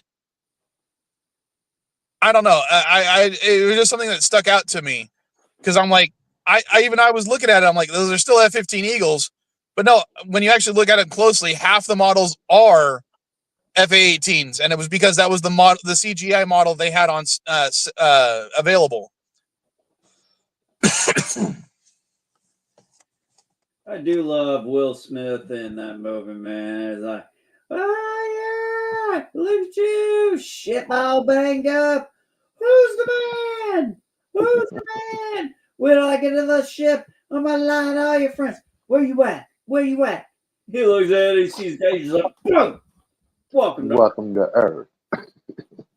Now, that's what I call close encounter. Now, I'm going to point this out just because I pointed out, but it's still a good movie. There is no fucking way he would have survived as long as he was walking through that desert. There is no way a human computer program can interact with an unknown computer program like an alien device. How the hell is that possible? No. I gotta interrupt you there. Because hold on. I'm gonna go back to the novelization, because one of the things they talk about is the fact that since the alien ship crashed at Roswell, a lot of the technology that we have been creating is based on the aliens' technology, which does somewhat explain why. Plus, in the novelization, what the aliens accidentally did by using the satellites, the human-made satellites to communicate, is they essentially gave us a back door into their systems. That should have been explained. Goldblum's character should explain that because he was a technician. That actually is explained in the DVD version I have. Yeah, they actually filmed the scene, but it was cut. Okay, I'm going back. I'm going to the movie. Sorry, because I'm like, what the hell? Yeah, I was confused when I saw that part in the theater. I'm like, wait a minute, I know about computer programming. How is this possible? Yeah, everything else is cool as fuck, but I'm like, what? Yeah, that was finally explained. Also, a lot of scenes they cut out of it that were added back in was about Miguel's brother having his medical issue, because there's that one scene where he just doesn't feel good, but there's an actual full storyline to that was put back in that it deals with. He actually does have a medical condition. Yeah, there was that. It was also the fact that, and I didn't realize this. I didn't realize it during watching the movie because I read the novelization after I'd watched the original movie. And that is, his kids are not his kids. 2 of them are actually his stepkids. Only one of them is his biological kid, and it's the half sibling to the stepkids. And that's the I can't remember if it was the son who got sick or if it was the daughter. Whichever one was the youngest was the half sibling. The son got sick. The boy. Yeah, Yeah, but I can't remember if it was the son or the daughter that was the younger son or the daughter, which was his kid. The other 2 were just his step siblings. Don't remember. But either way, their mom had already passed. Yeah. So probably the youngest was his kid. Yeah, that's what they said. It was in the novel. Okay. Yeah, I didn't know that part, but it doesn't really matter to the story. It didn't really matter to that particular part of the story. But yeah, there were parts that were cut out that were added back in. And it's like, yeah, this tells the story a lot better now. Because like you said, like Mike was saying, they put that back in there where they did film it. And it was like, they just cut that part out. Like, that was a bad idea because, yeah, it did make it kind of look stupid if you knew about computers back then. Weren't we still like on? Oh God, what were we even? Cobalt. Yeah. Well, remember, he also used a Mac and not a PC. Yeah. Oh yeah. I wouldn't be. I'd be honest. It would have made more sense for it to be an open source OS, not a closed source. Mm-hmm. That's why I like Unix. Yeah, Unix would have made more sense. I mean, they used Unix in Jurassic Park because it made fucking sense. Well, yeah, Unix does make sense to use in Jurassic Park. It's a fucking text-based coding. I mean, it's command-based prompt. It's one of the best things you can make.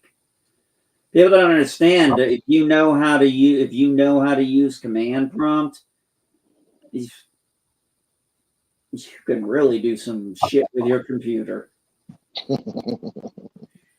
I still use command prompts all the freaking time. It's funny.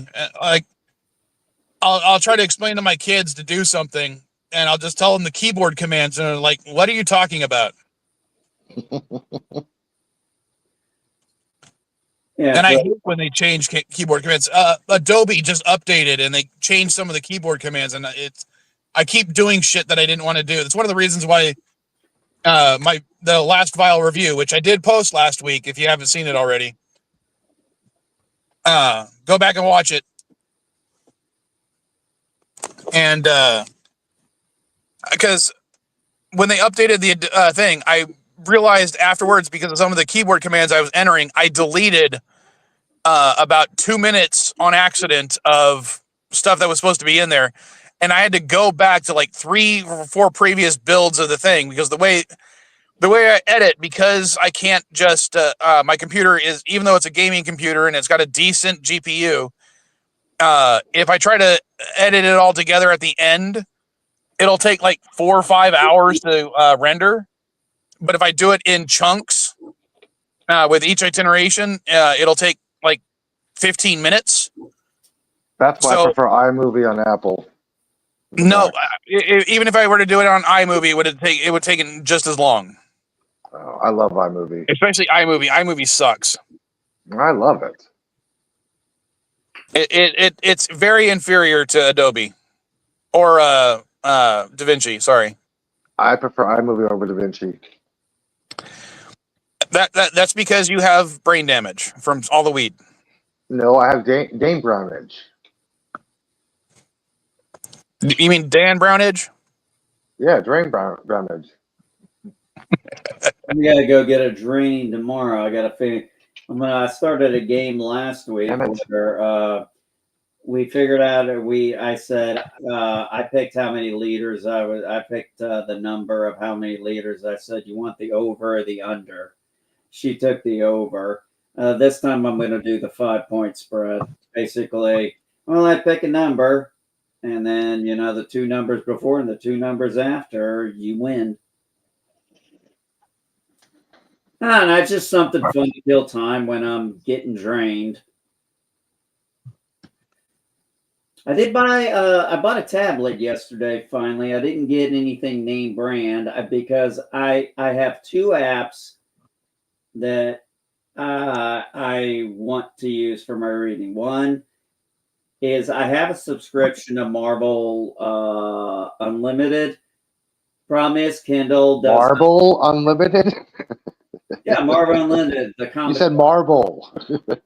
Yeah, Marvel Unlimited. No, you Yeah. said marble, not a marvel. It's close enough, dude. I heard Marvel. I heard marble. No, I'm not talking about Anyway, I wouldn't have said that. I would have said Marvel. If I was going to say that, I'd have said Marvel. Well, if you want a little joke about marbles recently, I was on the phone with Caddy, and she was telling me about this game that she's fallen in love with. It's a dating sim called Date Everything. And she goes, yeah, can you guess what the game Date Everything is about? And my joke to her was, let me guess, it's a sequel to Marble Madness. Well, anyway, I got that, and then I downloaded my Speechify, and then I linked it up to my Kindle account. So, rereading all 7 books in Dune. I'm on book 1. I'm on the first Dune book right now, and the nice thing is because I can't read as well as I used to, the Speechify will do the audio for me, and so I've actually got visual and audio. So I can actually read faster when I'm doing that. Plus, it's a great technique to remember things. You're getting it audio and you're getting it visually at the same time. It does actually help you remember. Keeps you focused too. It's like watching Sesame Street on closed caption. Yeah. Actually, I have a hard time watching movies, and that's actually something I don't like when I go to the theaters anymore. I want to be like, can you turn the closed caption on for me? Yeah, I like the closed caption when I'm watching a premiere movie or something because I want to know what's going on. I don't care about the screaming and the hollering. Because when I saw Spider-Man and Andrew Garfield came on screen, the theater erupted, and I'm like, what? Okay, good thing that's closed caption. Like, who are you? Like, I'm like, okay, good. I actually know what's going on the screen. I couldn't hear shit on the screen. All I knew was what the text was saying. I'm like, thank you, closed captioning. I'm glad Andrew's on screen, but thank you for the closed captioning. Well, my wife started doing that. We did that with my son to try and help him learn with his reading. And I got so used to it, turned on with everything, that when it's turned off, I'm like, I'll look at the screen. I'll be like, something's wrong here. And Hulu pisses me off because their freaking closed caption won't stay lined up worth a shit half the time. Yeah, that's why I'm thinking about going to see Superman with closed captions. I don't mind dub movies. I like certain dub movies. But my God, sometimes when it like take Ghost in the Shell, you actually read the subtitles too. You actually read you actually read it. You listen to it in the Japanese and you read it in the English context. Yeah, you'll hear things like she didn't say in the American version. She's like, "I'm on my period." That was what she said in the Japanese version. Yeah. Oh God, what was it? The brain fart again? No, there was something similar about never mind. Don't worry, I'm not going to talk about it. But yeah, one of the things I don't like is when they'll take when it comes to closed captioning, they'll close caption like an earlier version of the script, and I'll see stuff like that's not what the character just said at all. It's not even like the same words in order, and it was. I get it was because the actor ad-libbed, but closed caption the fucking script that exists as is, not the one that was written previously. Oh wow! one of the ones I was watching, it was years ago. I was watching the closed captioning on Guardians of the Galaxy. And I can't remember the line, but it was one of the lines by Chris Pratt. And he says something on, I can't remember what it was, but the closed captioning was, I didn't say that. And I'm like, that's not what the character just said. What the hell is going on? And I looked it up on IMDb's, their little trivia section. And they pointed out, it's like, oh yeah, that was because Chris Pratt ad-libbed that line. And I'm like, then change the fucking closed captioning. Yeah. I get when a novelization does it, because a novelization it has to come out about the same time as the movie. So sometimes a lot of the lines will be different. I'm okay with that. But closed captioning of the fucking movie itself should be identical. The other thing that pisses me off is when they have, say you have a character who says something in another language. Yeah. And on the other language, they have it subtitled at the bottom, right? So you know what the person's saying. And then the closed captioning is right in the middle of that thing, but all it says is character speaking German. Yeah, I hate that. And it's blocking the subtitles, so I can't read what's fucking going on. Yeah, that's the thing I hate about some of those too. I've had some closed captions where it's been like they're speaking some language and it doesn't even know what the language is. It's like speaking another language. Everybody, he's speaking fucking Russian. The only time I do Russian, I could buy. I'm told I could buy a fucking earpiece off the goddamn internet for $27 and be able to understand Russian. You know, the only time I'm never upset when they do that, like a character speaking this language, was Firefly. I'm like, okay, I get it. That's because, U.S., China. Yeah, I get it. They were translated to Chinese, to Cantonese. I loved it. Right. I'm like, thank you. And just in case of everything, I'm going to take another break from the sponsor. Buy something at SD GameSwap, or I'm going to put all of you in a cargo container and transport you to the Borg. Yeah, Sorry about assimilate me, baby. Because I'm like, I don't know if I'm going to, how much longer we're going to bitch and moan. I don't know. There really isn't much. I mean, honestly, there just really isn't much out anymore that hasn't been watched. We got to wait forever for the next season of something. I'm sorry. I guess I was spoiled back in the day when I remember summertime was reruns and everything came back on in August, September? With 14 to 21 episodes a season, not 8. And like a year-long or 2 years long break in between seasons. Yeah. Oh my gosh.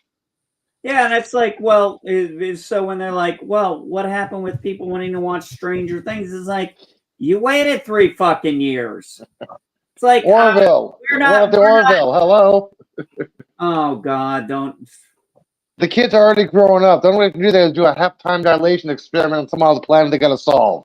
Explain the age up to the kids. It's the only way they can do this. Yeah, pretty soon you're going to have senior citizens playing the high schoolers because that's how long it's been. 90210 all over again. Oh my gosh. Well, I honestly think I think McFarlane figured this was going to be the last season, just in case. That's why he ended it the way he did.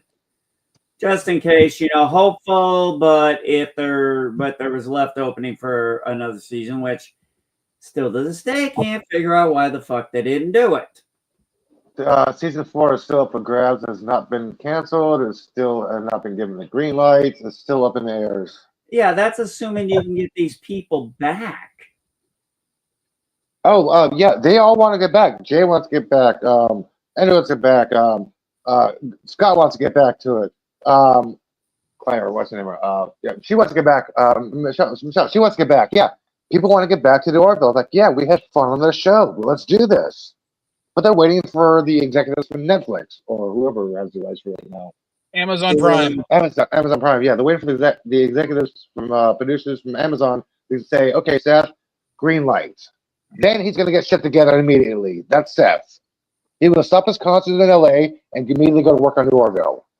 That's what he's doing right now. He's killing time doing little concerts. He's like, I'm just waiting for the word. He's got everything all planned out, the boards, the scripts. He just got to wait for the green light. So I'm like, give him the fucking green light already. He knows what he's doing. He can get it done really fast.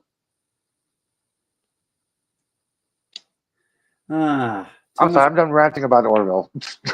I need a cigarette. Oh, come on. The last time I think we ranted about a show this much getting canceled or getting taken off was Firefly.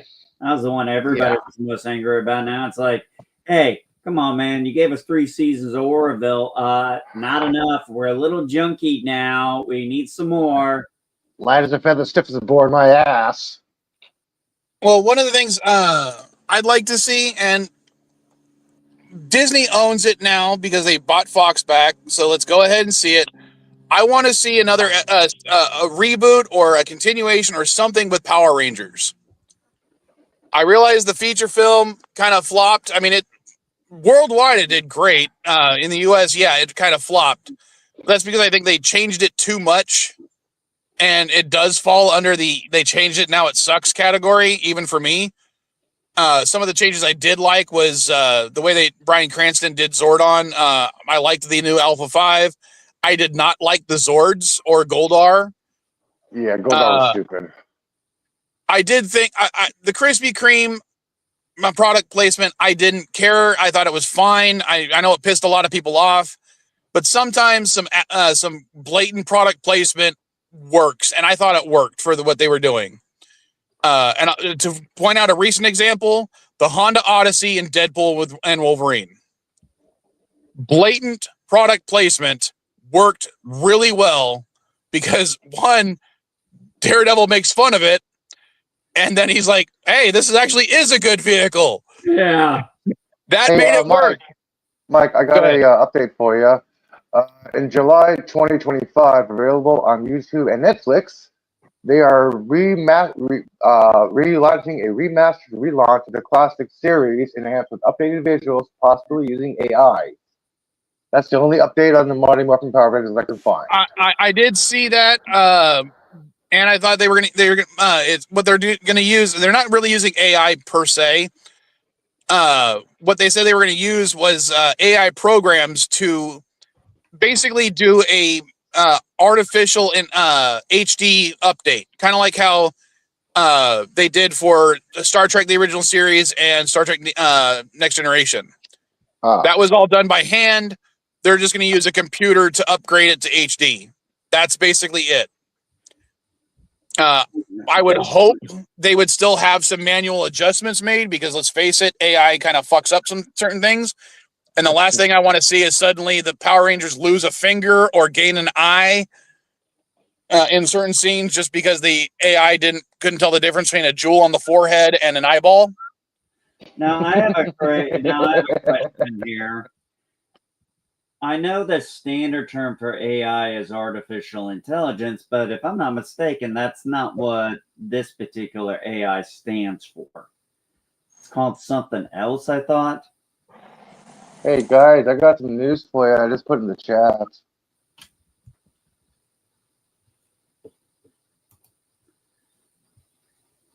Okay.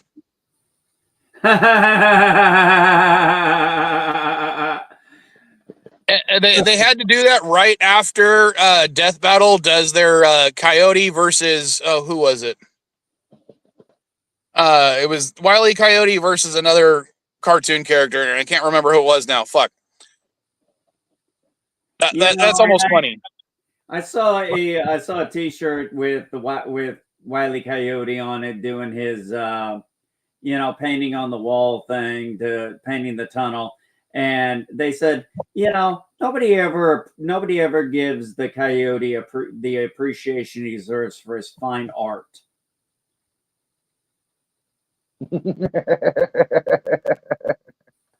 He's a Rigo Bansky. Okay, it was Wile E. Coyote versus Tom Cat from Tom and Jerry. Don't remember that.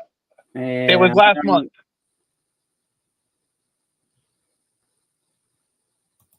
Never heard of it. Oh, I love Death Battle. Oh, hold on one sec. How you doing, Daniel?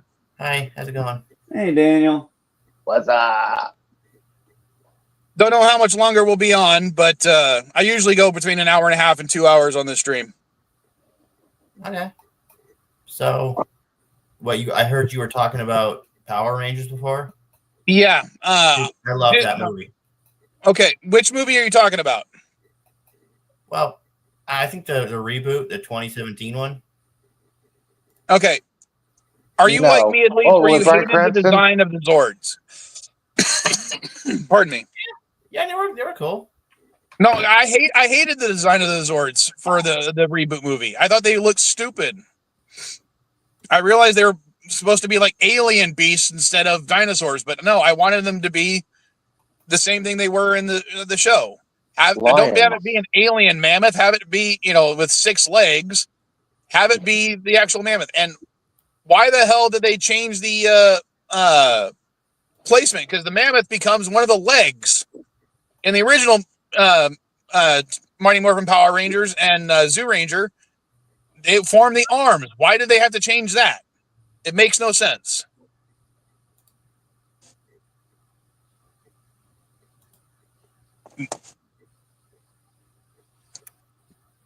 I think you asked your question, Daniel. Choices with the product, I guess. As I said, I thought it was stupid. I thought, the movie itself was okay. I will absolutely defend the cast changes. Those were fine. When people were complaining, oh, they made Billy black, I don't give a fuck. Billy can be black. Zach can be white. I don't care. Oh, another show. Sorry. Go ahead, Mike. Sorry. I know Daniel probably came up for the Power Rangers, so I wanted to talk about that. But as I know, Disney has said they're going to do something with Power Rangers, mostly because as most of the Star Wars stuff has been aged up, they're missing out on a large demographic for the 6 to 12 kids demographic right now. And that's why they're like, we want to make a new show, but they haven't really done anything other than name potential showrunners. And what was the guy the top 2 guys? Dan, what's his name? And what's the other guy? I can't remember. Fuck. I'm going to see if I can bring up the article again. I know I read it. Where is it? Okay.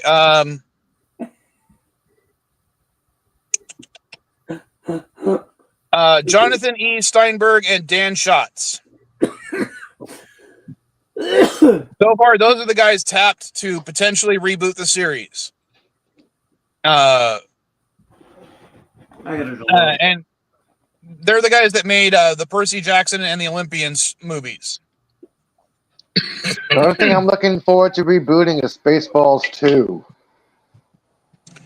Well, they're not rebooting. It's supposed to be a sequel. Well, the sequel, yeah. Sorry. And rebooting I know the franchise. And I know that Power Rangers, or Disney does not technically own the comic license to the Boom Studios stuff. But let's face it, what Boom Studios is doing would make for a great series.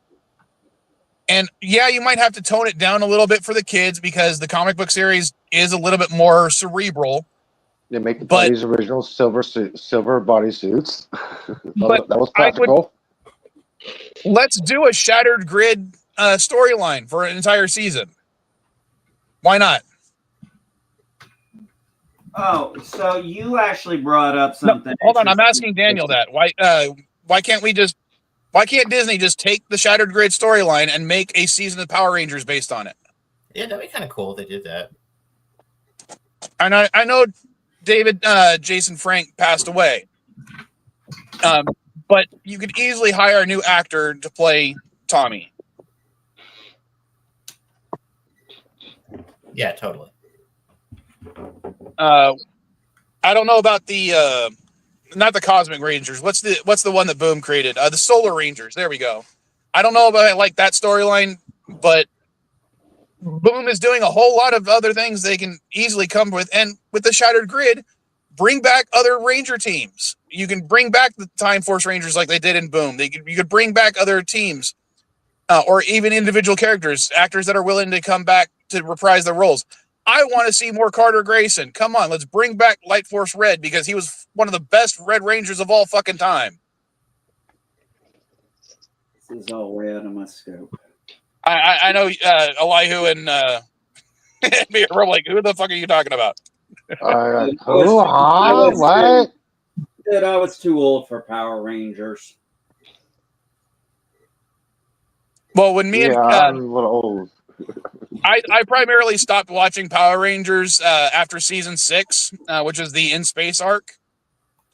I'm watching But Power Rangers. after a few years, of course, Caddy gets to the age where she likes that kind of stuff. So we ended up watching all the way up to, I want to say, Jungle Fury. Some of these I have no idea what you're talking about. Yeah. Yeah, I know. So, I just watched the 2015 for nostalgia. Remember, Power Rangers lasted 23 seasons. Yeah, I watched it until Wild Force. Wild Force, that was my final one. And then I watched the reboot movie in 2017, and that's it. Or 17, sorry. I like Caddy and I did go back to watch Megaforce because that was supposed to be the big 20th anniversary where they bring back all the teams and everything. And they had the big massive battle with 20 years of Power Rangers. So we watched that one and we're so disappointed with it. Yeah, because the way they handled it. I was hoping for a sequel to that, and for the last movie. What's it called? Once and Always. Yeah. Once and Always, I did watch, and I thoroughly enjoyed it. The Tai Trang tribute tour, I thought was really appropriate. The fact that they made Billy have this incredible emotional arc regarding it, because he's essentially now Trini's daughter's surrogate parent. It worked. And the fact that they still brought back Amy Jo Johnson and Catherine Hillard, or not Amy Jo Johnson, but they brought back Catherine Hillard to reprise her role for the Pink Ranger without negating the fact that Amy Jo Johnson's Pink Ranger was still there too, technically. I like that too. Yeah, they did the better choice getting Catherine Hillard. She was a way better Pink Ranger. I think they approached Amy Jo Johnson and she declined. She wanted more money, just like the rest of them. They wanted more money. They couldn't give it to them. So they just settle for what they can get. And I think a lot of people need to realize when it comes to Power Rangers, every company that's owned the Power Ranger franchise, whether it was Saban, Disney, or Nickelodeon, none of them gave them the budget they needed. But you come back for the fans. You don't come back for the money. And that's one of the things I always will appreciate for Tommy Oliver's actor, David Jason Frank, is whenever he came back, it was not about the money, it was about the fans. Yeah. So that's why, to me, he's always going to be the best Power Ranger. And the fact that he was one of the only 2 Power Rangers that I've ever got to meet in person. Yeah. He will be missed. What's that? I'm going to Dollar General and get some straight change. Okay. But all right, for the last 10 minutes of the stream, what else do you guys want to talk about? So I did watch a couple episodes of Percy Jackson and the Olympians. And I have read the entire book series. I actually read the sequel book series that deals with their Roman counterparts. So I'm knowledgeable in this. I hated the first 2 movies. I hated the first one.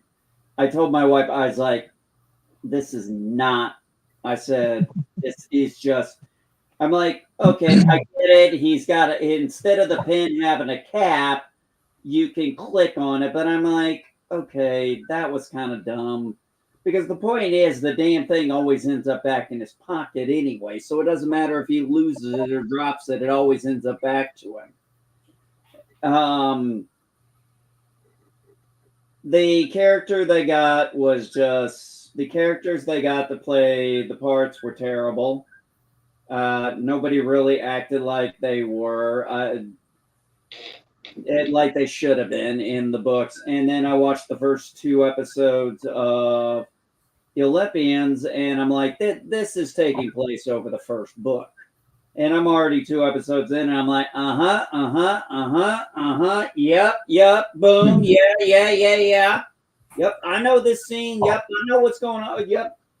Now, I know there was talk about some of the characters getting race swapped. I'm going to be honest with you. At this point, it's a fucking kids. It's a book for kids way back when it was written. I don't think most people watching it have even read the books. And honestly, I'm just at the point I don't give a fuck. Because you know why? I've already watched a couple of the episodes and I'm like, okay, this is staying true to the book.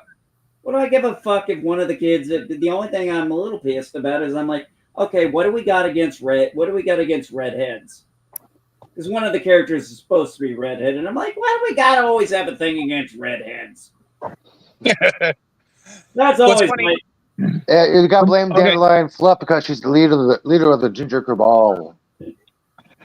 What's funny is I never read any of the books, but I saw the 2 movies with Caddy because she was a fan of the books.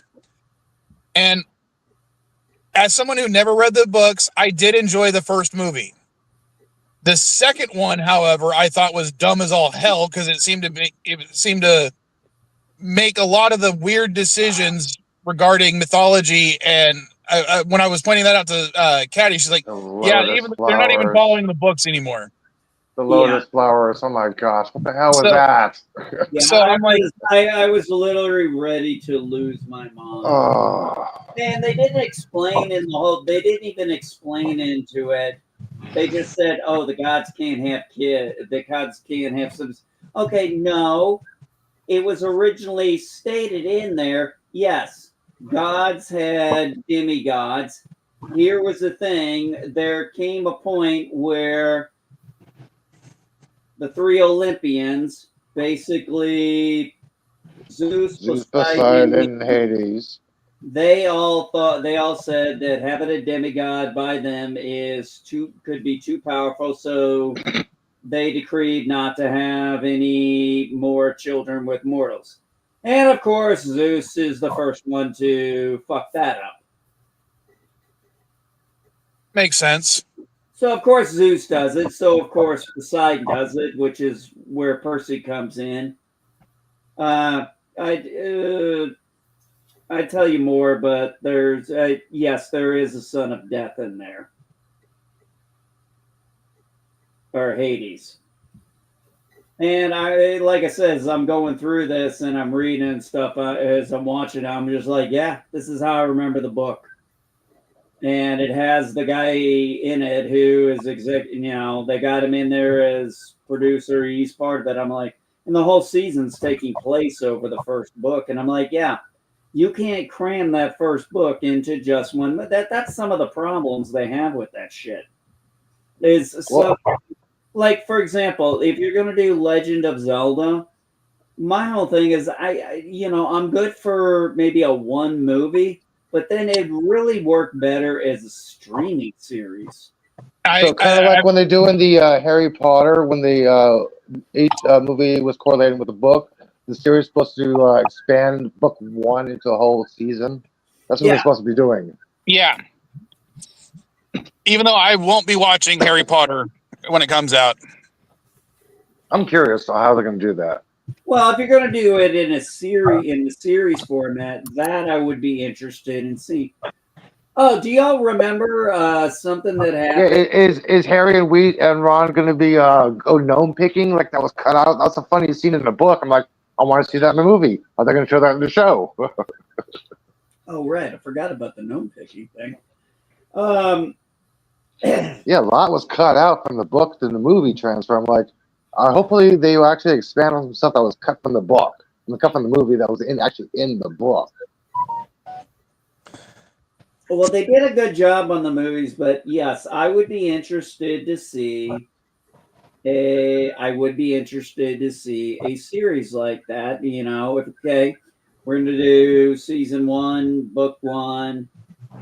I don't know. A couple of those, though, when you start getting into the Order of the Phoenix, the Half-Blood Prince, that would have to be expanded into like 2 seasons. 2 seasons, yeah, or especially the Order of the Phoenix. Yeah, you'd need at least 2 seasons for each of those. 2 whole episodes of Azkaban, not 1. Oh yeah.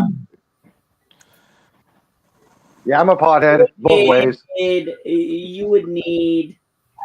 I would say if they could do 12 episodes, considering the way they do it, if they do 12 episodes a season, I could see them doing, because Order of the Phoenix, Half-Blood Prince, those ones, you're going to have to spread it out over 2 seasons. Yeah. Even 1 season with 12 episodes ain't going to be enough. And then I don't know how you would, I guess Deathly Hallows would have to be another 2 seasons. Part 1. Yeah. Well, as I said, I wouldn't be watching it, but that's for different reasons. I don't know if there's anything. God, there's still so many things I'm still trying to watch. I'm going to finish Ironheart so we can talk about that more next week. Plus, I'm going to try to finish. I'll finish season 3 and maybe go to another season 4 for Once Upon a Time. What else? There's a bunch of things I still need to watch. Season 3 of Strange New Worlds. God, there's so much. I'm so backlogged. Plus, I got to start writing the next Vile review. I need to tell you something about the last episode of Ironheart. There is not 12 minutes of credits as an end credit scene, okay? I figured as much. Okay, yeah, I'm like, 12 minutes of credits? What the hell is all this? Okay, they're recapping everybody who didn't get mentioned. Oh, and credit scene. Thank you, Marvel. All right, so I'm going to go ahead and end the stream a little bit, a couple minutes early. Anything you want to add, Daniel, since you've been quiet? No, it's all right. Well, I was glad you were here anyway because you gave me an excuse to rant a little bit more about Power Rangers because the other two here don't know shit about Power Rangers. Well, that is true. All right, guys, let's see you next week. And by the way, next week I will give you guys my review in 5 days of Superman. All right, and I think for other reasons, I'm gonna end with this one.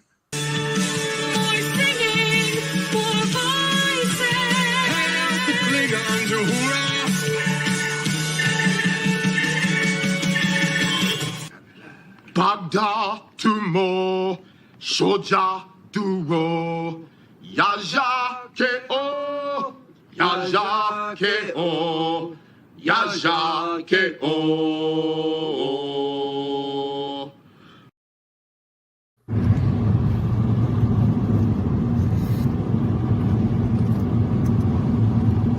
All right, I have a video we can make.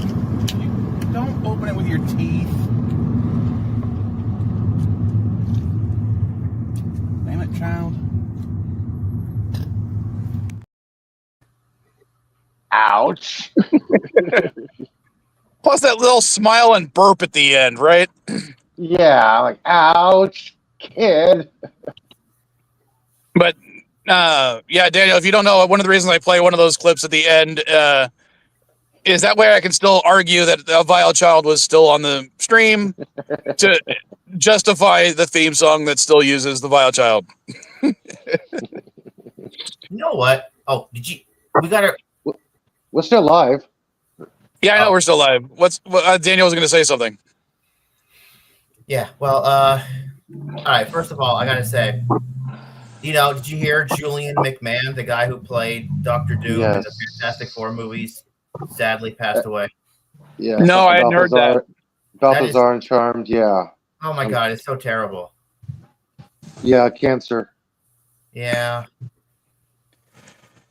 Well, if I do a community offensive stream this week, which I might do just to rant more about something else from the previous stream, hashtag pre-show politics, because that way that we have more than 45 minutes to talk about it. But all right, I'm going to go ahead and end the stream because we're almost at 2 hours. So later, folks. Later, weirdos. Bye.